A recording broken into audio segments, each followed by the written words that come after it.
we are often the ones saying that the system in which we are evolving and this education we are receiving is not allowing us to prosper anymore and to thrive.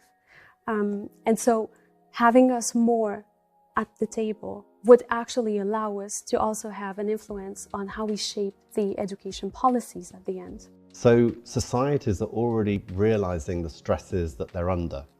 They're realizing that they don't think that these social contracts are serving them very well, that there's a lot of inequity, and therefore they're fighting for new social contracts. So I think what we're seeing is that already within societies, they are moving in the direction of this vision of new social contracts that the Secretary General has set out in our common agenda. And I think that's why it's quite an important conference next year. I mean, conferences are conferences and words are words. And yet having a common understanding with member states, with non-state actors about the direction of travel is incredibly important. Innovation means looking at novel diplomatic approaches. How do we actually, think about multilateralism that is inclusive, that is open to new ideas, new ways of working, and constantly challenging ourselves to question the status quo. Is this good enough for people and planet? Are we working towards a vision of the future that is equitable and just and safe and fair and green? And so if we're thinking about innovation, it cannot just be technology. And I think the multilateral system is a very ripe place to harness these creative approaches and test them and come together at a global scale. You would see and you would notice that local authorities, cities in particular, are the first one to be on the front, they are on the front line when we have some challenges. And I'm not only talking about crises, be it some calamities, disasters, or when they have to deal with the energy issues, with the clean air to promote, but also good initiatives. I mean, they are on the front line, So we are putting a strong emphasis on the role of the local authorities, on the not only the authorities as such. I mean, it's also the local communities, the regional actors, if I can put it like this. And it's also, we are supporting them in regionalizing and localizing the SDGs.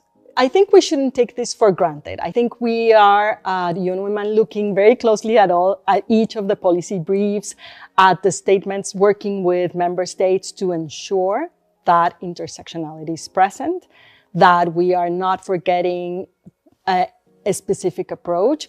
And for me, it's very interesting because if you think about Afro-descendant women or women with disabilities or young women, they all have a different perspective of how they want to be included, how they want to be seen.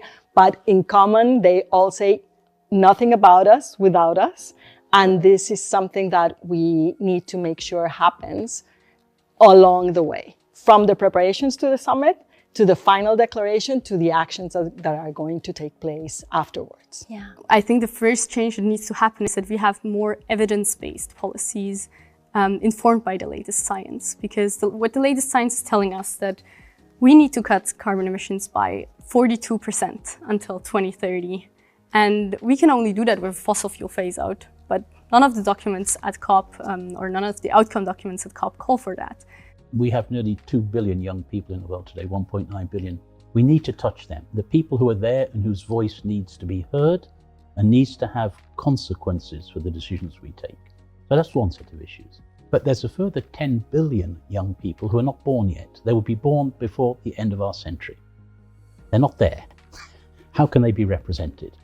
But the point here is that we need to take decisions today factoring in the interests and the rights of these as yet unborn generations.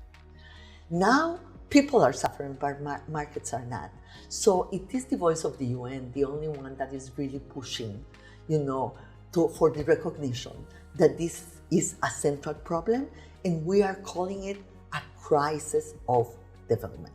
Because of what we said before, it's a crisis of development because countries cannot pay the debt and develop at the same time. For me, the difference between a succeeding summit and a failing one in the long term is a few things. One is really concrete follow-up. It's nice to talk about future generations. We need an envoy, we need a reporting mechanism, we need funds to go into that. And there needs to be a process that holds these actors accountable to those commitments. Nice to talk about ending our dependence on fossil fuels. That needs to have a concrete accountability follow-up. And so I think what I'll be looking for in the days immediately following the summit is a couple of things. One is, where's the money going? Are there commitments to funding some of these initiatives? And two is, are there clear and transparent accountability measures that have been agreed to, so that the following year we can say, yes, member states have or they haven't. And I think that in the absence of a treaty or anything legally binding, that's probably the kind of the two sets of teeth we can give to this. One is putting the money into these initiatives, and the second thing is a transparent and accountable and way of measuring whether we're actually doing it. What kind of multilateralism do we need for our future?